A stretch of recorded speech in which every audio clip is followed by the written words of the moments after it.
Bonjour, je suis Hakim El-Alem et je vous propose ma chronique du dimanche 27 septembre 2020. Elle s'intitule « Fantasme électronique ». Des fois, il faut faire les choses simplement et les faire avec bonne foi. Ce qui, je vous le concède, n'est pas mon fort. Mais bon, j'ai mordu ma lèvre et j'y suis allé. Allé où?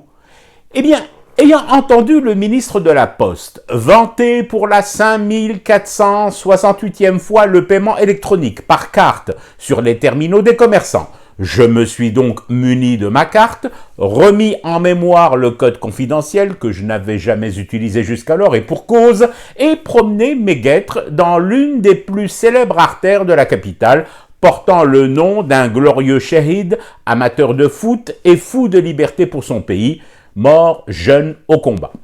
6 magasins en tout, 6 commerces affichant à leur entrée le logo attestant de la possibilité de procéder au règlement électronique de mes achats. 6 commerces essayés, donc en situation réelle de paiement par carte magnétique. Sur les 6, 4 se sont excusés de ne pouvoir accéder à ma demande, les transactions sous ce mode étant arrêtées momentanément pour des raisons plus ou moins alambiquées.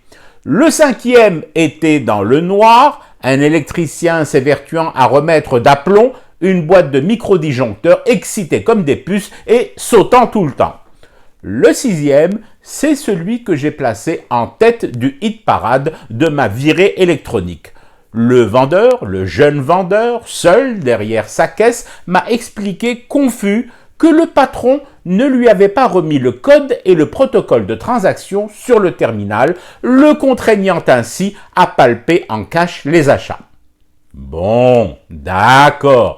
6 magasins, vous me direz, ce n'est pas représentatif de toute l'artère, encore moins de tout le pays. Ce n'est pas un sondage fiable. Il aurait fallu pousser plus loin. Mais mes jambes qui ne sont pas régulées électroniquement ni rechargeables par DAB ou terminal n'en pouvaient plus. 6, c'est tout ce que j'ai pu tester. À vous donc, à vous de voir. Mais moi, j'ai l'impression que les bifetons remplis de microbes et de germes ne sont pas encore prêts à quitter mon portefeuille. Je fume du thé et je reste éveillé. Le cauchemar continue. C'était Hakim El-Alem, je vous retrouve demain. En attendant, restons toutes et tous en mode vigilance permanente avec les gestes barrières et les règles de distanciation sociale.